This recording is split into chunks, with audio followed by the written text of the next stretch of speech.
여러분, 혹시 알고 계셨나요? 지금 이 순간 전 세계 기술 패권의 중심에 모래가 있다는 사실을요. 그냥 해변에 흩날리는 사막에 널려 있는 그 흔한 모래 말입니다. 그런데 놀랍게도 그 모래가 석유보다 더 비싸고 더 전략적인 자원이 되어 전 세계 과학자들과 정부 고위 관계자들을 충격에 빠뜨렸습니다. 2027년 뉴욕 유엔 본부, 그곳에서 한 무명의 과학자가 발표한 이야기 하나가 러시아, 중국, 미국, 사우디의 대표단을 말문 막히게 만들었습니다. 심지어 발표 도중 회의장을 박차고 나간 대표까지 있었고, 어떤 학자는 이제는 한국의 기술 없이는 미래가 없다며 백지수표를 써야 한다는 극단적인 발언까지 했다고 합니다. 도대체 무슨 이야기가 오간 걸까요? 한국이 사실상 독점하고 있다는 석유보다 귀한 자원의 정체는 무엇일까요? 그리고 왜 이 자원은 한국이어야만 가능한 걸까요? 바로 지금 사연을 들어보겠습니다. 잠깐 1초만 투자해서 좋아요, 구독 눌러주세요. 안녕하세요. 저는 스위스에서 태어나고 자란 한윤재라고 합니다. 현재는 제네바에 위치한 유엔 기술환경자원 연구소 TRI에서 환경 소재 전문 연구원으로 일하고 있습니다. 이 글을 쓰게 된 이유는 단 하나입니다. 단순한 회의 발표였다고 생각했던 그날, 제가 겪은 일이 제 인생을 완전히 바꿔 놓았기 때문입니다. 지금도 눈을 감으면 그 회의장의 공기가 느껴집니다. 숨막히게 조용하고 눈빛은 날카롭고 숨결 하나 허투루 내뱉을 수 없던 그 자리. 그곳은 2027년 3월 뉴욕 유엔 본부에서 열린 국제 첨단 소재 안보 정상회의였습니다. 저는 원래 이 회의에 단순한 기술 자문 자격으로 참여할 예정이었습니다. 제 분야는 고순도 실리카, 다시 말해 반도체 제조에 필요한 초정밀 규사 가공 기술이었기에 그다지 관심받는 주제는 아니었죠. 그런데 회의 개막 이틀 전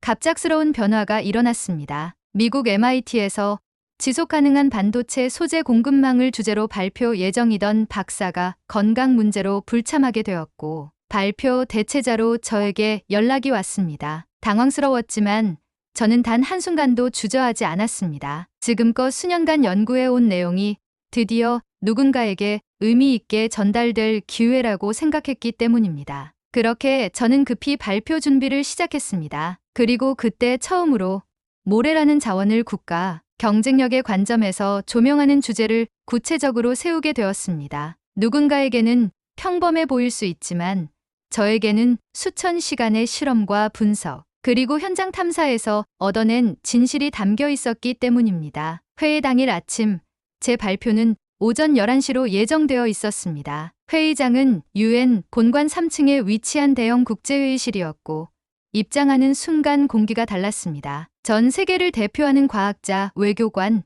군사 전문가, 기업 대표들이 일렬로 앉아 있었고, 제 앞자리에 보인 얼굴들은 지금도 선명하게 기억납니다. 러시아 천연자원연구소 소장인 알렉산더 바렌코, 중국 국가자원위원회 부처장이자 히토류 황제로 불리는 왕레이, 사우디 비전 2030 프로젝트의 핵심 설계자인 하디파, 아자르 박사, 그리고 미국 정보기술국의 고위 전략 분석관 사라 하워드까지, 그리고 그 뒤편 한국산업기술부의 반도체 자문위원으로 오신 김동주 박사님도 계셨습니다. 사실 김 박사님은 제가 대학원 시절 연구 인턴십을 했을 때 멘토로 모셨던 분이기도 했습니다. 그런 익숙한 얼굴이 하나 있었기에 그나마 마음이 조금 놓였던 것 같습니다. 하지만 단상에 올라서는 순간 모든 것이 달라졌습니다. 스크린 뒤에 제 발표 제목이 떴을 때 청중석에서는 분명히 웅성거림이 있었습니다. 모래? 이게 첨단 소재 회의에 나올 주제인가? 그런 시선이 가득했습니다. 솔직히 말씀드리면 저도 발표 시작 직전까지 손이 떨리고 목이 바짝 말랐습니다. 하지만 이건 저만의 싸움이 아니라고 생각했습니다. 제가 연구해온 이 주제는 단지 모래에 관한 이야기가 아니라 미래 기술의 진정한 방향성과 국가 경쟁력의 본질에 대한 이야기였으니까요. 저는 침착하게 마이크를 잡았습니다. 여러분, 안녕하십니까? 저는 스위스 국적의 환경 소재 과학자 한윤재입니다. 오늘 제가 여러분께 드릴 이야기는 아마 여러분이 예상하지 못한 주제일 것입니다. 우리는 지금 이 순간에도 반도체, AI, 양자 컴퓨팅, 고속 통신 등 수많은 기술을 이야기합니다. 그런데 그 모든 기술의 출발점이 어디인지 생각해 본 적 있으신가요? 청중석은 조용했습니다. 네, 맞습니다. 그 시작은 모래입니다. 우리가 매일 밟고 지나가는 그 모래가 사실은 21세기 기술 패권의 가장 중요한 열쇠가 되고 있습니다. 그 순간 눈앞의 사람들의 표정이 살짝 바뀌는 것을 느꼈습니다. 처음엔 조롱과 무관심이었지만 이제는 뭐지? 진짜인가? 하는 궁금함이 생기기 시작한 것이죠. 저는 발표를 이어갔습니다. 다음 슬라이드에는 고순도 실리카 정제 공정, 규사 입자의 형태 차이, 반도체용 웨이퍼의 제조 조건 등을 보여주는 자료들이 펼쳐졌습니다. 그리고 그 중심에는 대한민국, 즉 한국이 있었습니다. 그 순간부터 제 발표는 단순한 기술 발표를 넘어 국가 간 자원 패권 경쟁의 심장부로 들어가기 시작했죠. 그게 바로 제 인생이 완전히 바뀌게 된 시작이었습니다. 그럼 지금부터 제가 왜 이 주제에 대해 이야기하게 되었는지, 그리고 왜 한국이 그 중심에 있는지를 설명드리겠습니다. 제가 그렇게 말을 꺼내자 회의장 앞줄에 앉은 중국의 왕레이 부처장은 천천히 팔짱을 끼며 몸을 뒤로 젖혔습니다. 사우디의 아자르 박사는 턱을 괴며 저를 흥미롭게 바라보았고, 미국의 사라 하워드 분석관은 태블릿을 꺼내 무언가를 메모하기 시작했습니다. 저는 조심스럽게 다음 슬라이드를 넘겼습니다. 그리고 화면에는 2000년부터 2025년까지 전 세계 반도체 산업 내 메모리, 반도체 분야의 시장 점유율 변화 그래프가 나타났습니다. 여기 보시는 그래프는 메모리 반도체 시장 점유율의 흐름입니다. 특히 한 국가가 불과 25년 만에 23%에서 73%까지 점유율을 끌어올린 사례는 전례가 없습니다. 저는 이 국가의 이름을 일부러 숨겼습니다. 조금만 더 설명드린 뒤 밝혀드리겠습니다. 몇몇 청중들이 서로를 힐끔 바라보며 속삭이기 시작했습니다. 설마 중국? 아니면 미국인가? 라는 뉘앙스였습니다. 저는 미소를 지으며 말했습니다. 이 국가의 특징은 다음과 같습니다. 국토의 70%가 산악지형으로 이루어져 있으며 짧고 가파른 하천이 많고 화강암 기반 지질이 풍부합니다. 특히 이 조건은 고품질 규사, 즉 반도체용 실리카의 자연적 형성에 최적화된 환경이죠. 그리고 저는 슬라이드를 넘겨 한반도의 지형도와 강 분포도를 보여주었습니다. 동시에 화면에는 강물의 침식 속도, 모래 입자의 각도, 풍화 수준 등을 나타내는 과학적 데이터들이 함께 나왔습니다. 이제 아시겠죠? 이 국가는 바로 대한민국입니다. 회의장이 조용해졌습니다. 그 조용함을 깨고 가장 먼저 반응한 사람은 예상대로 중국의 왕레이 부처장이었습니다. 그는 살짝 웃으며 손을 들고 질문했습니다. 박사님, 흥미로운 발표입니다. 하지만 모래가 국가 기술 경쟁력과 어떤 직접적인 관련이 있습니까? 중국은 세계 히토류 매장량의 60%를 보유하고 있고 내수 시장과 기술 기반도 갖추고 있습니다. 한국이 과연 그런 자원적 우위를 갖고 있다고 보십니까? 저는 침착하게 고개를 끄덕였습니다. 왕 부처장님, 말씀하신 히토류의 전략적 가치에는 전적으로 동의합니다. 하지만 모래는 단순한 흙먼지가 아닙니다. 모래 속 규사는 반도체의 심장인 실리콘 웨이퍼의 원료입니다. 특히 반도체 제조에 필요한 규사는 단순한 모래가 아니라 99.999% 이상의 순도를 가진 초정밀 실리카, 즉 고순도 석영이 필요합니다. 그리고 중요한 건 모든 모래가 그런 조건을 갖고 있는 게 아니라는 것입니다. 저는 다음 슬라이드를 넘기며 말을 이었습니다. 왼쪽은 사우디 사막에서 채취한 사막 모래 입자이고 오른쪽은 낙동강 하류에서 채취한 한국강 모래 입자입니다. 보시면 아시겠지만 사막 모래는 바람에 의해 오랜 시간 마모되어 입자가 둥글고 철과 알루미늄, 산화물 등 불순물이 많습니다. 반면 한국의 강모래는 각진 형태의 화강암, 기반의 고순도 실리카 비율이 월등히 높습니다. 이 차이는 단순한 환경 차원이 아니라 산업의 가능성을 나누는 결정적 기준이 됩니다. 이 설명에 사우디의 아자르 박사가 손을 들었습니다. 그 말은 곧 우리 사우디의 사막 모래는 반도체에 쓸 수 없다는 말씀이신가요? 저는 부드럽게 웃으며 고개를 끄덕였습니다. 정확히 말씀드리자면 그렇습니다. 사막 모래는 입자 구조상 건설에도 부적합하고 특히 반도체용 실리콘 생산에는 절대 사용할 수 없습니다. 그래서 전 세계 반도체급 규사는 강에서 채취되거나 특정 지질 조건에서만 얻어집니다. 그 순간 회의장 곳곳에서 작은 술렁임이 일기 시작했습니다. 몇몇 참가자들은 노트북에 뭔가를 적고 있었고 일부는 스마트폰으로 추가 검색을 하는 듯 했습니다. 저는 이 분위기를 놓치지 않고 발표의 다음 단계를 이어갔습니다. 하지만 한국이 반도체 강국이 된 건 단순히 모래 자원이 있어서가 아닙니다. 그보다 더 중요한 건 이 모래를 어떻게 기술로 승화시켰는가입니다. 지금부터는 한국이 모래를 기반으로 어떻게 고부가 가치 산업을 창출했는지를 말씀드리겠습니다. 스크린에는 한국의 산업별 규사 활용 역사, 건설용 산업용 반도체용으로 진화해온 모래 기술 발전 흐름이 등장했습니다. 1960년대 한국은 한강과 낙동강 모래를 건설용으로 활용하며 산업화를 시작했습니다. 1980년대에는 유리, 세라믹 산업의 규사를 본격적으로 적용했고 1990년대부터는 초정밀 연마용 실리카 기술을 개발하며 반도체 공정에 진입했습니다. 그리고 지금 삼성전자와 SK하이닉스는 세계 최고의 반도체 수율과 품질을 유지하고 있습니다. 저는 화면을 넘겨 다음 그래프를 보여주었습니다. 보시는 이 그래프는 2023년 기준 주요 반도체 기업의 수율 비교입니다. 삼성전자 93.2%, SK하이닉스 90.5%, 미국의 마이크론은 75%, 일본 도시바는 71% 수준입니다. 회의장 안의 분위기는 점점 달라지고 있었습니다. 단순한 발표를 듣는 표정이 아니라 왜 이런 데이터를 지금껏 몰랐지 하는 표정들이 엿보였습니다. 그리고 그때였습니다. 한 사람이 조용히 손을 들고 질문했습니다. 바로 미국의 사라 하워드 분석관이었습니다. 박사님, 흥미롭습니다. 그런데 궁금한 점이 하나 있습니다. 말씀하신 고순도 실리카는 미국 노스캐롤라이나의 스프루스 파인 광산에서 세계 생산량의 85%가 공급되는 것으로 알고 있습니다. 그렇다면 결국 한국도 미국에 의존하고 있는 것 아닌가요? 회의장 전체가 정적에 휩싸였습니다. 제가 드디어 첫 번째 반박의 파도를 맞이한 것이었죠.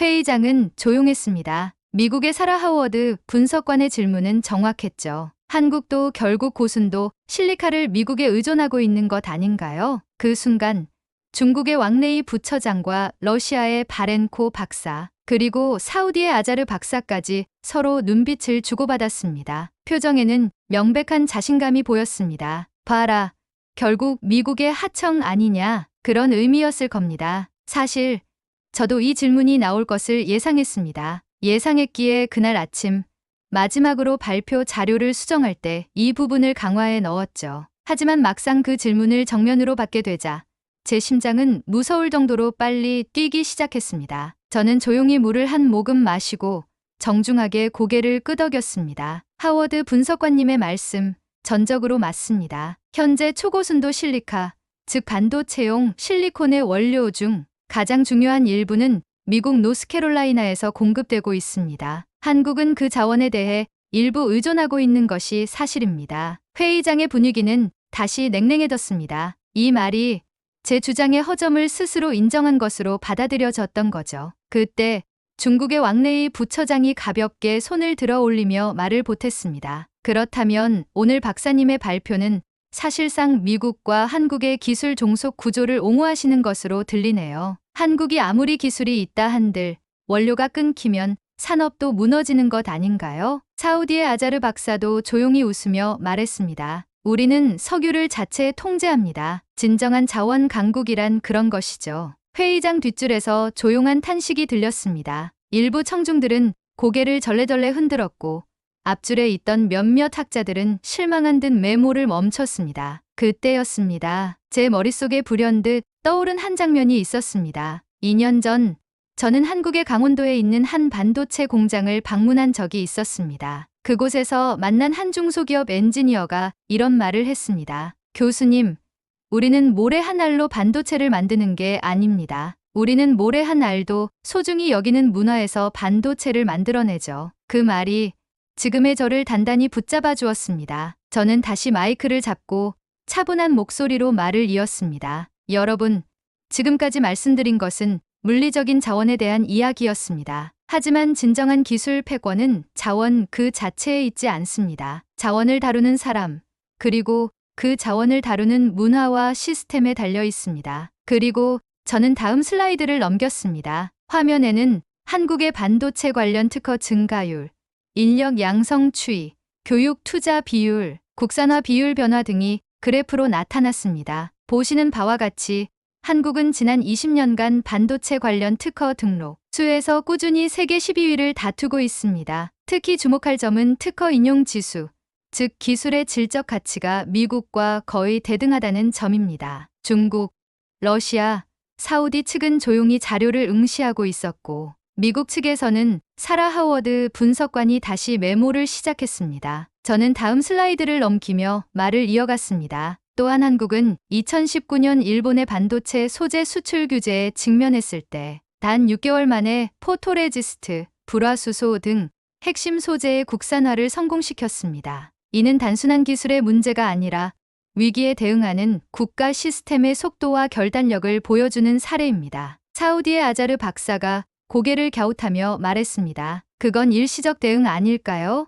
결국 고순도 석영은 미국산이니까요. 저는 다시 한번 고개를 끄덕였습니다. 맞습니다. 그러나 한국은 그 문제에 대해 3가지 전략으로 접근하고 있습니다. 화면이 바뀌고 한국의 자원 전략이 정리된 도표가 나타났습니다. 해외 광산 투자 확대 호주, 노르웨이, 캐나다의 고순도 석영 광산 투자, 합성 실리카 기술 개발 삼성전자와 SK하이닉스가 연 10억 달러 이상 투자 중 공정 최적화 기술 동일한 원료로도 더 높은 수율을 내는 제조 기술 확보. 이 3가지 전략은 한국을 단순한 원료 수입국이 아닌 고부가 가치 창출의 중심국으로 만들고 있습니다. 중국의 왕레이 부처장이 다시 손을 들었습니다. 이번엔 어조가 살짝 부드러워졌습니다. 그렇다면 박사님께서는 한국이 미국 없이도 반도체 강국으로 살아남을 수 있다고 보시는 겁니까? 저는 그 질문에 단호하게 대답했습니다. 그렇습니다. 한국은 절대적 독립을 주장하지 않습니다. 하지만 상대적 자립도, 즉 미국의 단독 공급에 의존하지 않아도 되는 구조를 구축 중입니다. 그리고 마지막 슬라이드, 자원의 진짜 가치란 무엇인가라는 질문이 화면에 떴습니다. 여러분, 자원의 가치는 양이 아니라 활용 능력에 달려 있습니다. 그리고 그 활용 능력은 기술과 사람, 문화가 만들어내는 것입니다. 한국은 그것을 모래에서 시작해 반도체로 증명했습니다. 회의장은 조용해졌고 모두가 저를 바라보고 있었습니다. 이번엔 조롱이 아닌 경청의 눈빛이었습니다. 회의장은 조용했습니다. 그 정적은 단순한 침묵이 아니라 생각에 잠긴 침묵이었습니다. 그 누구도 바로 반박하지 않았고 심지어 중국의 왕래이 부처장조차 태블릿을 뒤적이며 자료를 다시 살펴보고 있었습니다. 잠시 후 가장 뜻밖의 인물이 손을 들었습니다. 그 사람은 다름 아닌 사우디의 아자르 박사였습니다. 발표 전까지만 해도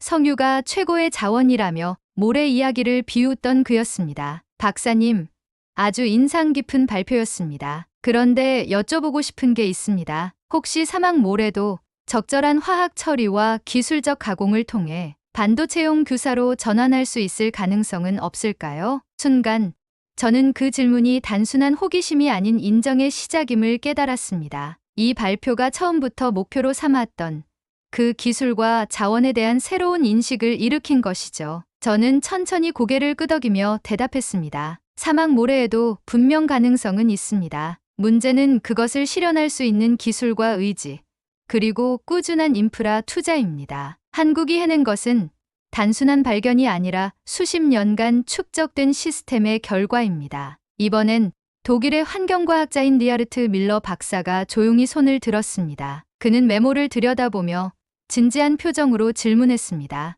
윤재 박사님, 한국은 어떻게 그처럼 일관된 자원 활용 전략을 구축할 수 있었던 건가요? 유럽은 지금도 건설용 모래조차 부족해서 해양 모래를 가져오는 상황입니다. 저는 이번엔 조금 감정을 담아 이야기하고 싶었습니다. 밀러 박사님, 저는 그 이유가 한국 사람들의 문화적인 자원 인식에 있다고 생각합니다. 제가 어릴 때 한국을 방문했을 때 한강변에서 놀던 기억이 납니다. 모래사장에서 조심스럽게 모래를 퍼올리던 제 사촌이 이렇게 말한 적이 있어요. 저는 잠시 멈추고 그 말을 회의장 안에 울리도록 또렷하게 전했습니다. 이 모래도 그냥 있는 게 아니야. 이게 없으면 집도 못 짓고 유리도 못 만들고 반도체도 못 만들어. 회의장 곳곳에서 고개를 끄덕이는 사람들이 보였습니다. 그 말이 단지 어린아이의 말처럼 들리지 않았던 거죠. 저는 이어서 다음 슬라이드를 보여주었습니다. 화면에는 한국의 재생 모래 인프라,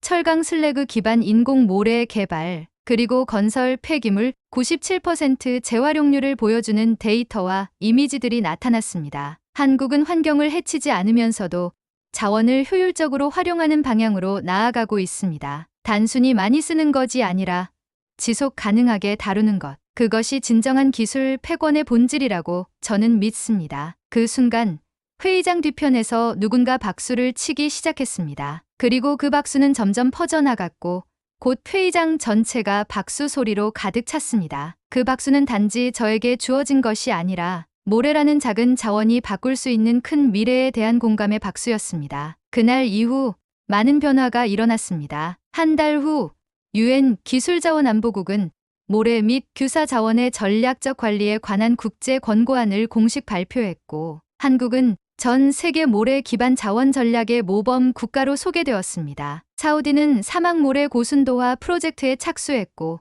중국은 모래 2030 계획을 발표했습니다. 심지어 미국도 자국 내 규사 기반 소재 산업의 환경 기준을 재조정하며 한국과의 기술 협력 확대 방안을 모색하기 시작했습니다. 그리고 저에게도 놀라운 일이 벌어졌습니다. 그날의 발표로 인해 제 연구는 국제학술지의 특별 초청 논문으로 게재되었고 세계 최대 반도체 장비 업체 ASML은 저를 고문으로 초청하겠다고 제안했습니다. 그러나 무엇보다도 기억에 남는 일은 회의가 끝난 후 저를 조용히 찾아온 한 사람이 했던 말입니다. 김동주 박사님, 제가 대학원 시절 멘토로 모셨던 분이었습니다. 윤재 박사, 잘했어요. 내가 몇 년 전 한강 공장에 있을 때 당신이 모래 샘플 채취하던 모습이 아직도 기억나요. 그때부터 알았어요. 당신은 언젠가 세상을 움직일 거라고. 저는 그 말을 듣고 눈물이 핑 돌았습니다. 그렇습니다. 저는 오늘도 작은 모래 입자 하나를 들여다보며